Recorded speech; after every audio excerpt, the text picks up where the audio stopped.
The stagecoach dust hadn't settled when Edward's dream died.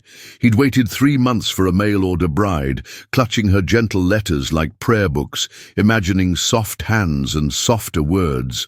Instead, a woman stepped down with purple bruises mapping her cheekbone and a Winchester rifle gripped like salvation. Her eyes held the kind of emptiness that comes after screaming stops working. The other passengers gave her wide berth, but Edward saw something familiar in her careful movements, the way broken things learn to protect themselves. She wasn't what he'd ordered from that matrimonial agency back east, but standing there in the Colorado dust, watching her scan the horizon like a hunted animal, he realized maybe God had sent exactly what his own wounded heart needed. Edward Hartwell had memorized every word of her letters. 23 pieces of cream-colored paper, each one folded and refolded until the creases threatened to tear, each one promising a gentle woman named Catherine who wrote about flower gardens and Sunday hymns.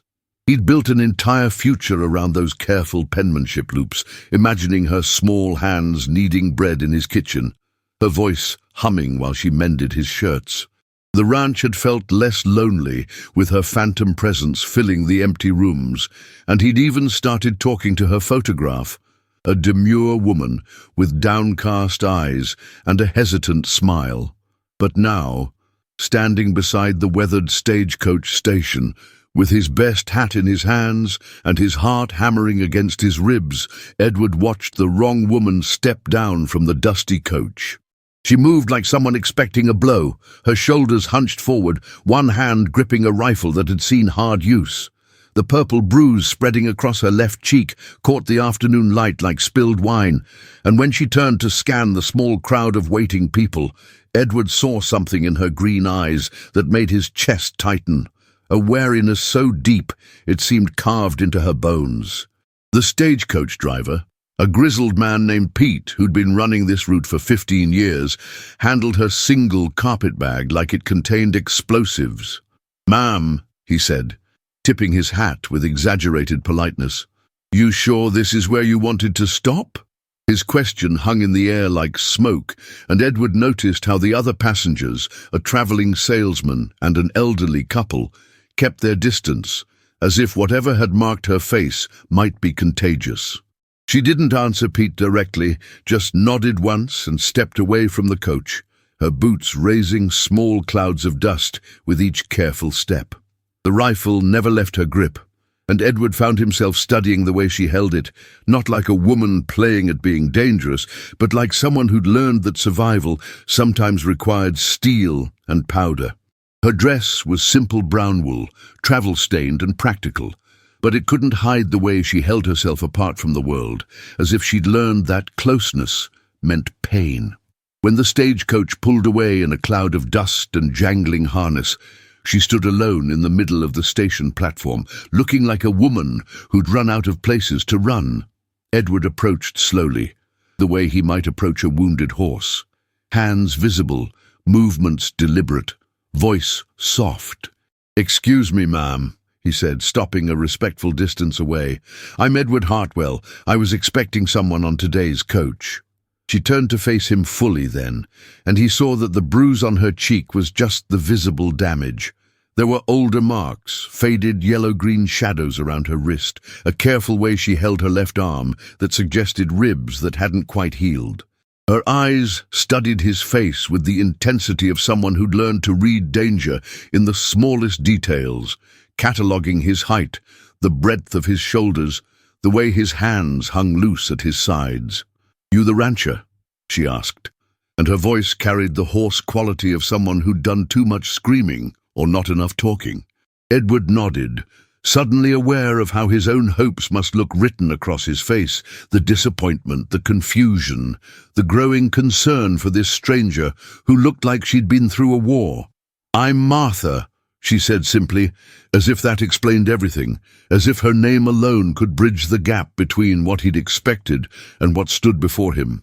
The silence stretched between them like a held breath, filled with the distant sound of cattle lowing and the creak of the station's weathered sign swaying in the wind.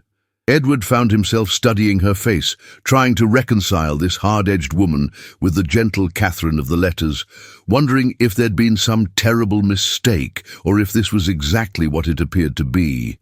A woman running from something so bad she'd answered a stranger's advertisement for a wife. Martha shifted her weight, and he caught a glimpse of something that might have been vulnerability beneath her careful armor, a flicker of uncertainty that made her look younger, despite the lines of pain around her eyes. "The woman you were expecting," she said finally, her voice barely above a whisper. "She ain't coming." The words hit Edward like a physical blow, confirming what he'd already begun to suspect, and he felt the careful structure of his dreams crumble like a house built on sand. But looking at Martha, really looking at her, seeing the way she stood ready to fight or flee, the way her knuckles showed white against the rifle stock, he realized that maybe some things were more important than the gentle domesticity he'd been craving. Maybe what stood before him was exactly what his own wounded soul needed to understand about survival, about the kind of strength that came from refusing to break, even when breaking would be easier. The afternoon sun slanted low across the platform, casting long shadows that seemed to emphasize the distance between them and the rest of the world. Edward made a decision that felt like stepping off a cliff, trusting that something would catch him before he hit the ground.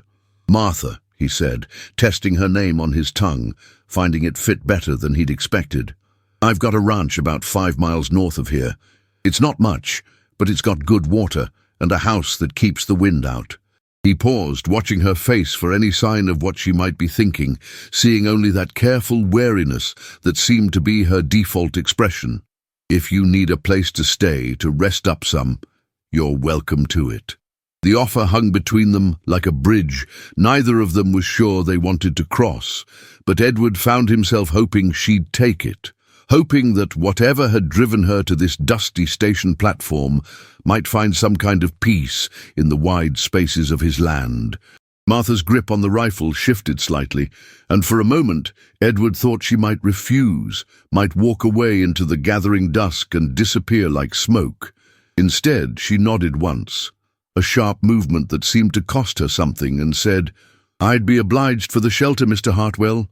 No, the words carried weight beyond their simple meaning, an acknowledgement of debt and dependence that clearly sat heavy on her shoulders, but also a kind of desperate gratitude that made Edward's chest tighten with an emotion he couldn't quite name. As they walked toward his wagon, Martha's boots keeping careful time with his longer stride, Edward found himself stealing glances at her profile, trying to read the story written in the set of her jaw and the way she scanned the horizon, like she expected trouble to come riding over the next hill.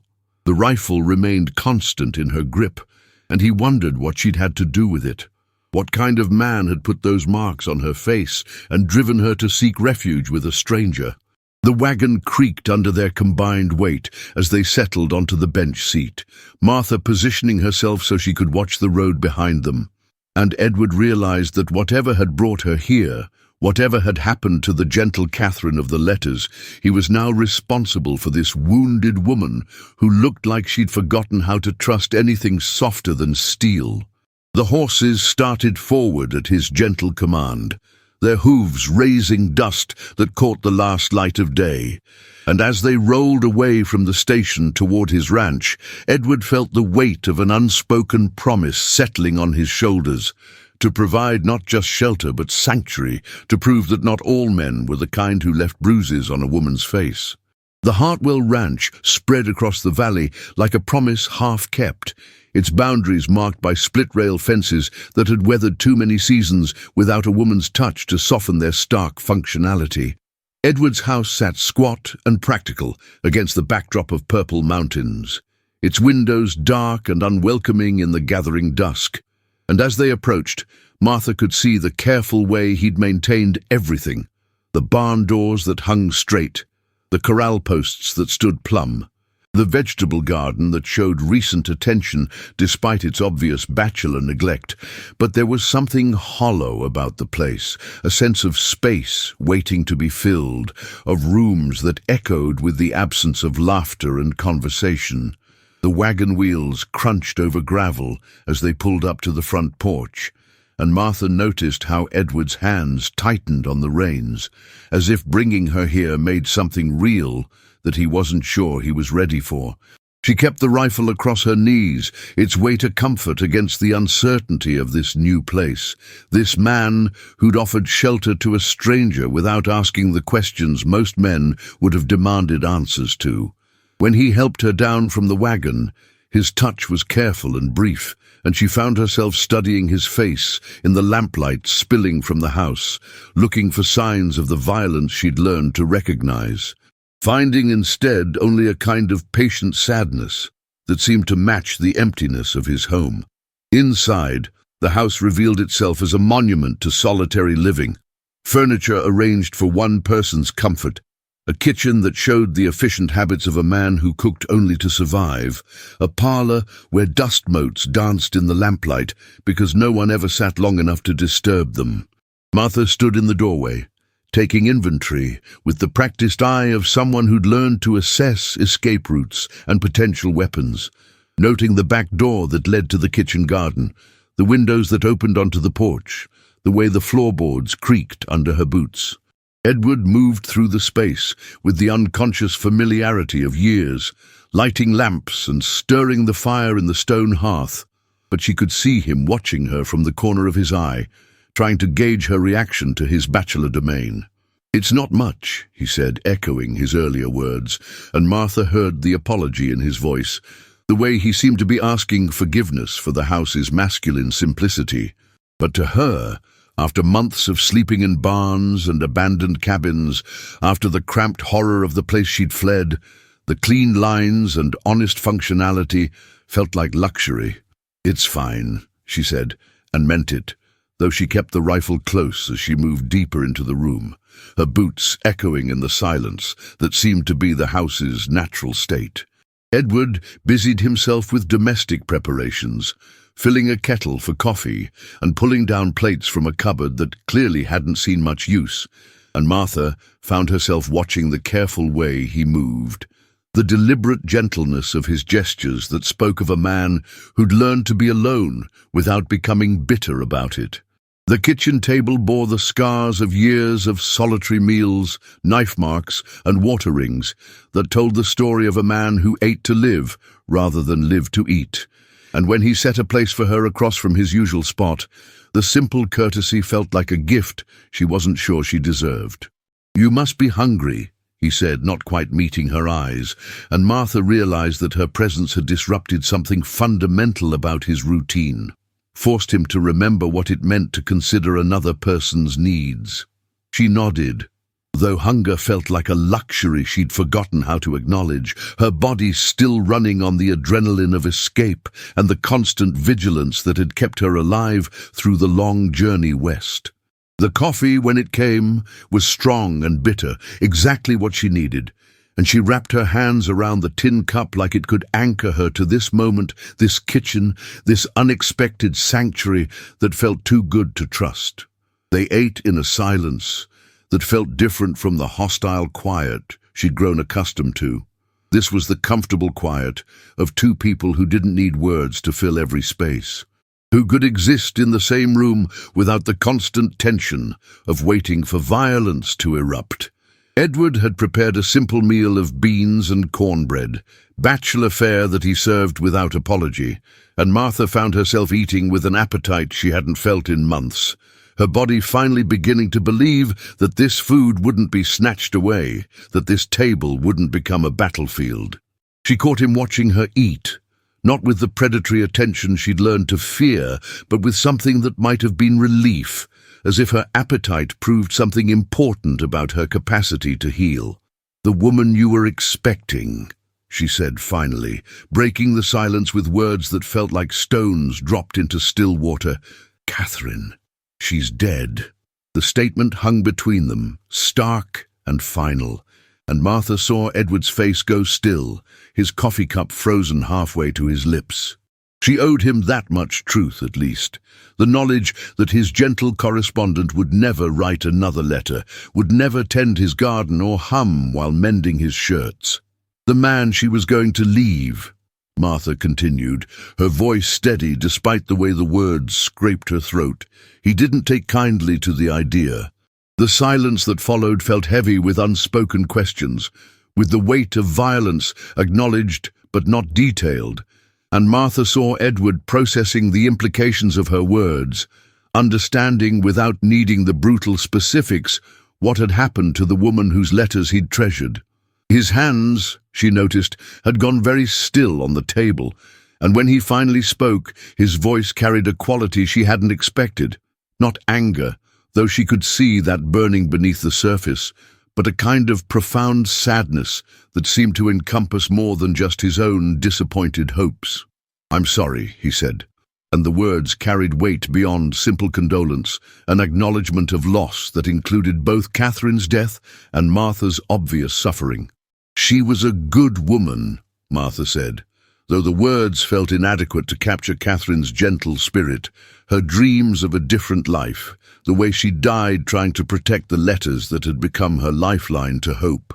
"She talked about you, about this place, said you seemed like a man who'd treat a woman right."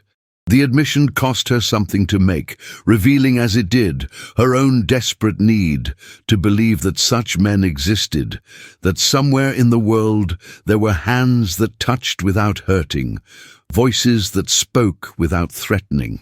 Edward set down his coffee cup with deliberate care, and Martha saw him struggling with something, some decision that seemed to require all his attention.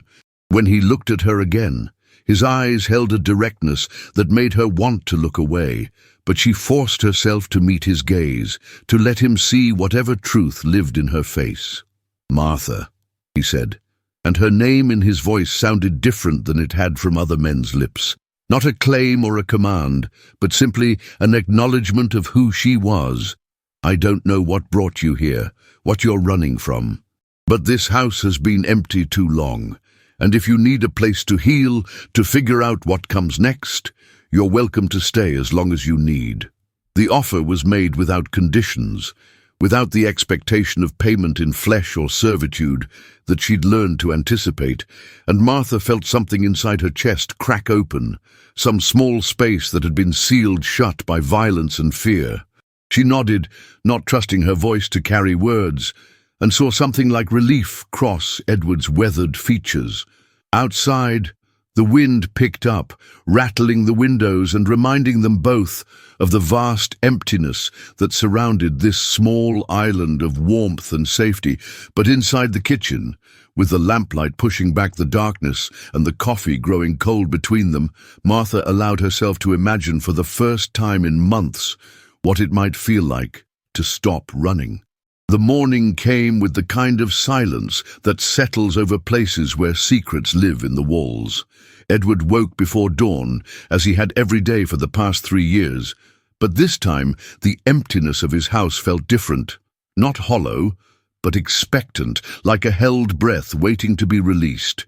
He could hear Martha moving in the spare room, the careful footsteps of someone who had learned to walk without making enemies of floorboards.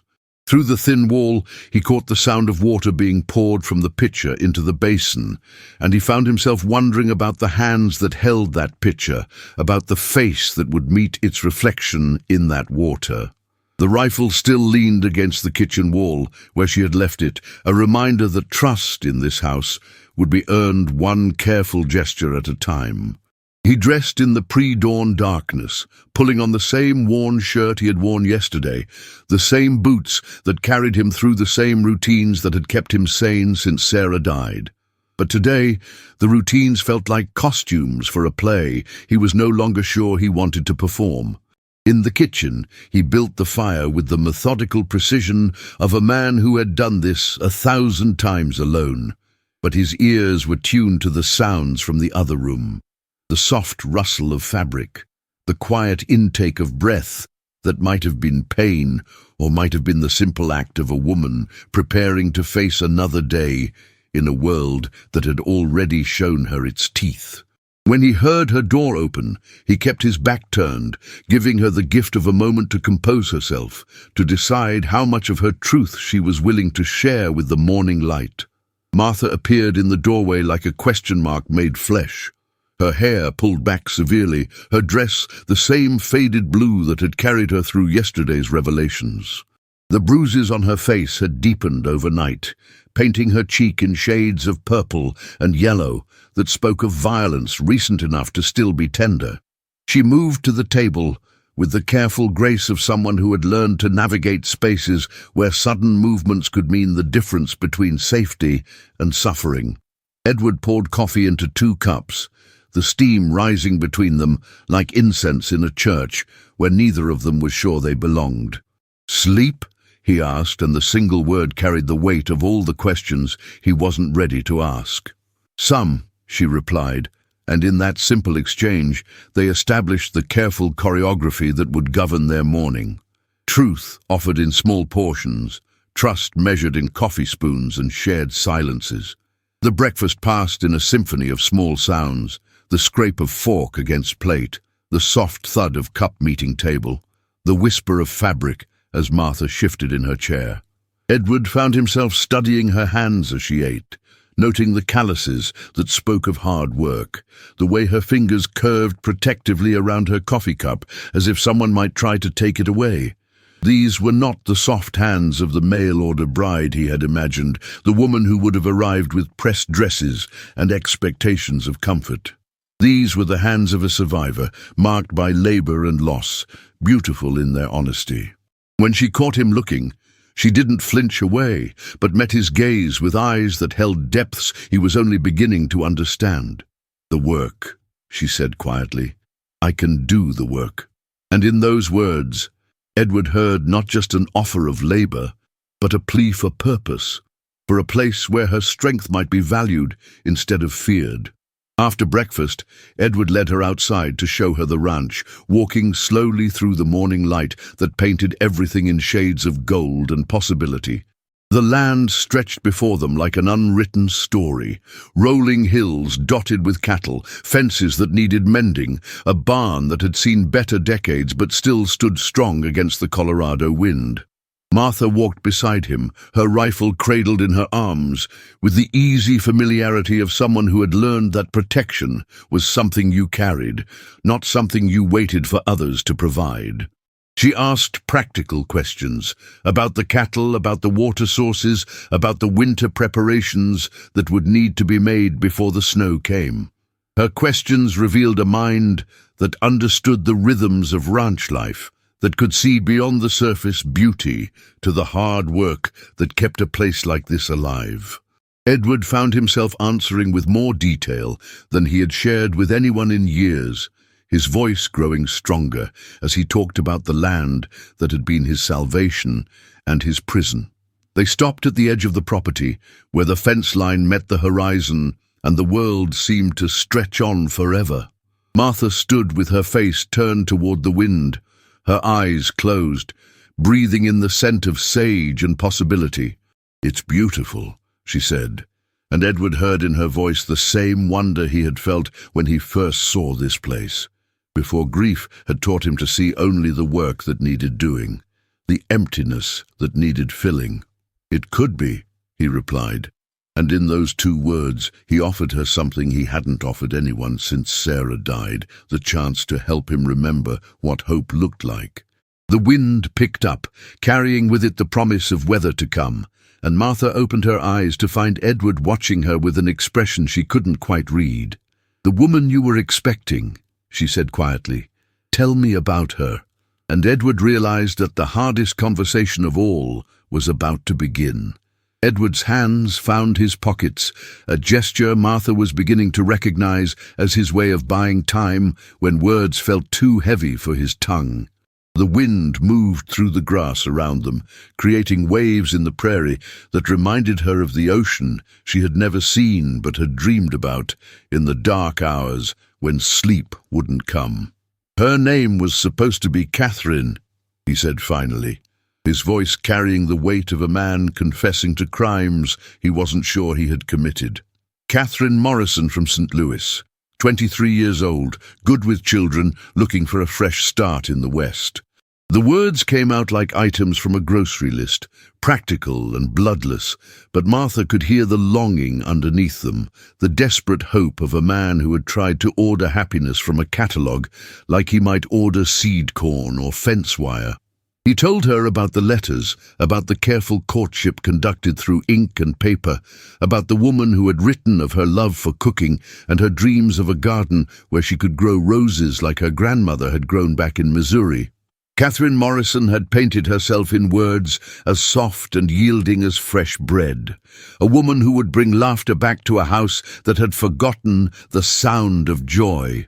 She wrote about wanting children, Edward continued, his eyes fixed on the horizon as if he could see those phantom children playing in the distance.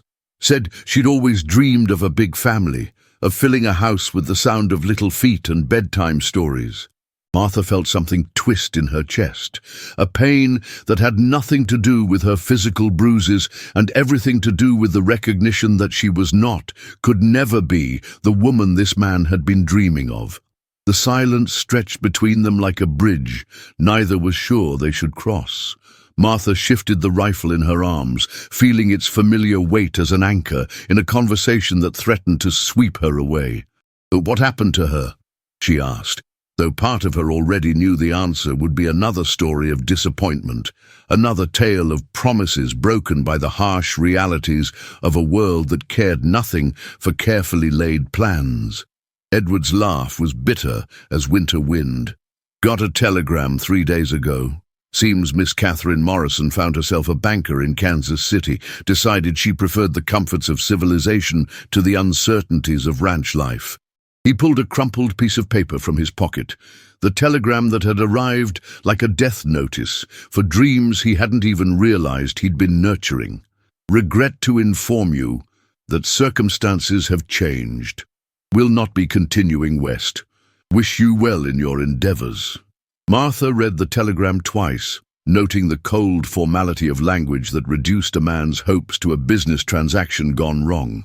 She had seen that kind of casual cruelty before, the way people could discard others' feelings, like yesterday's newspaper. "I'm sorry," she said, and meant it, understanding now why Edward had looked at her with such confusion yesterday, why her arrival had seemed to shake something loose in him that he was still trying to understand. "Don't be," he replied, taking the telegram back and folding it carefully, as if it was something precious instead of something that had cut him. "Maybe it's better this way. Maybe I was trying to build something that was never meant to exist." But Martha could see in his eyes that he didn't believe his own words, that somewhere inside him the dream of Catherine Morrison still lived, a ghost that would haunt every interaction they might have. They walked back toward the house in a silence that felt different from the comfortable quiet of the morning. This silence carried weight, the heaviness of expectations acknowledged and dreams deferred. Martha found herself thinking about the woman she might have been in another life, the woman who could have arrived with soft hands and softer dreams, who could have filled the space that Catherine Morrison had carved out in Edward's imagination. But she was not that woman, would never be that woman, and the sooner they both accepted that truth, the better. "The work," she said again as they reached the porch. "I meant what I said about the work." Edward nodded, understanding that she was offering him something real in place of the fantasy that had been taken away, something solid he could build on instead of the castle in the air that had crumbled before it was ever built. That evening, as they sat across from each other at the kitchen table, Martha watched Edward's hands as he cleaned his rifle with the same methodical care she had seen him apply to everything else. There was something soothing about the ritual, the way his fingers moved over the familiar metal, checking each part with the attention of a man who understood that, in this country, your life might depend on the reliability of your tools.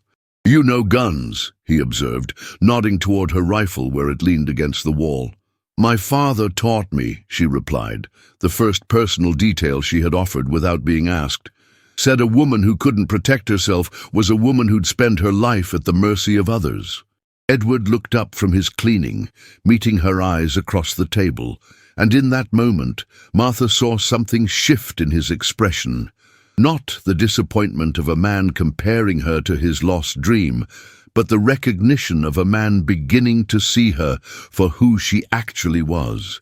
The night settled around them like a blanket, bringing with it the sounds of a ranch preparing for sleep, the lowing of cattle in the distance, the whisper of wind through the eaves, the settling of wood that had stood against weather and time. Martha excused herself first, retreating to the spare room where she had spent the previous night learning the geography of a new kind of solitude. But as she prepared for bed, she found herself thinking not about the past that had driven her here, but about the future that might be possible in this place where a man cleaned his rifle at the kitchen table and offered her work instead of promises, honesty instead of pretty lies. Outside her window, the stars wheeled overhead in patterns that seemed to suggest that even in the vast emptiness of the prairie, there might be room for two broken people to build something new from the pieces of their shattered dreams. 3 weeks passed like pages turning in a book, written in a language Martha was still learning to read. The rhythm of ranch life settled around her like a well-worn coat, each day beginning with the same ritual of coffee and careful conversation, each evening ending with the same tentative good night exchanged across the kitchen table. She had proven herself capable in ways that surprised them both, her hands steady as she helped with the birthing of a difficult calf, her aim true when coyotes threatened the chickens, her back strong enough to carry her share of the endless work that kept the ranch alive. Edward watched her with growing respect, the kind of regard that had nothing to do with the soft dreams he had harbored about Catherine Morrison, and everything to do with the hard reality of a woman who could stand beside him in the work that mattered. But beneath the surface of their careful partnership, deeper currents moved, unspoken questions that hung in the air between them like smoke from a fire neither was quite ready to tend. The bruises on Martha's face had faded to yellow shadows, but Edward had begun to notice other marks, the way she flinched when he moved too quickly, the careful distance she maintained even when they worked side by side, the way her hand sometimes moved unconsciously to her ribs when she thought he wasn't watching. These were the signatures of violence written on a woman's body, and Edward recognized them with the sick certainty of a man who had seen too much of the world's cruelty. He wanted to ask, wanted to offer her the chance to speak the truth that lived in those careful movements, but he understood that some stories could only be told when the teller was ready, when trust had been built strong enough to hold the weight of such revelations. So he waited, offering her the gift of patience, the promise that whatever had driven her to his doorstep would be met with understanding rather than judgment. On the Thursday morning that dawned clear and cold, Martha found Edward in the barn, struggling to repair a broken harness with hands that shook slightly from the effort. She approached quietly, her own hands reaching for the leather without asking permission, her fingers finding the problem with the sure touch of someone who had learned to fix what was broken, because there was no one else to do it. They worked together in the golden light that slanted through the barn doors, their hands occasionally brushing as they manipulated the stubborn leather, each touch a small electric shock that neither acknowledged, but both felt. "You're good at this," Edward said, watching her fingers work with practiced efficiency. "Had to be," Martha replied, and in those 3 words, Edward heard the echo of a life where competence had been survival, where learning to fix things had been the difference between making do and going without. When the harness was mended, they stood together in the barn's dusty silence, the morning light painting them both in shades of gold and possibility. Martha's hair had come loose from its careful bun, and Edward found himself noticing the way it caught the light, the way it softened the sharp angles of her face that spoke of too many hard decisions made too young. "Martha," he said quietly, her name feeling strange and right on his tongue. "Whatever brought you here, whatever you're running from, You don't have to carry it alone anymore." The words hung between them like a bridge offered, but not yet crossed, and Martha felt something inside her chest crack open, not breaking but beginning to heal, like ice giving way to the first warm breath of spring. She looked at him then, really looked, seeing not the disappointed man who had expected someone else, but the patient soul who had given her work and shelter and the precious gift of time to remember who she might be when she wasn't afraid. "His name was Thomas," she said finally, the words coming out like stones she had been carrying in her throat for months. "My husband was my husband." Edward nodded, understanding that she was offering him the beginning of a story that would explain the rifle, the bruises, the careful way she moved through the world, like someone who had learned that safety was always temporary. "He had a temper," she continued, her voice steady but quiet, "and hands that were quick to solve problems with violence. I stayed longer than I should have, kept thinking I could fix him, kept believing his promises that it would get better."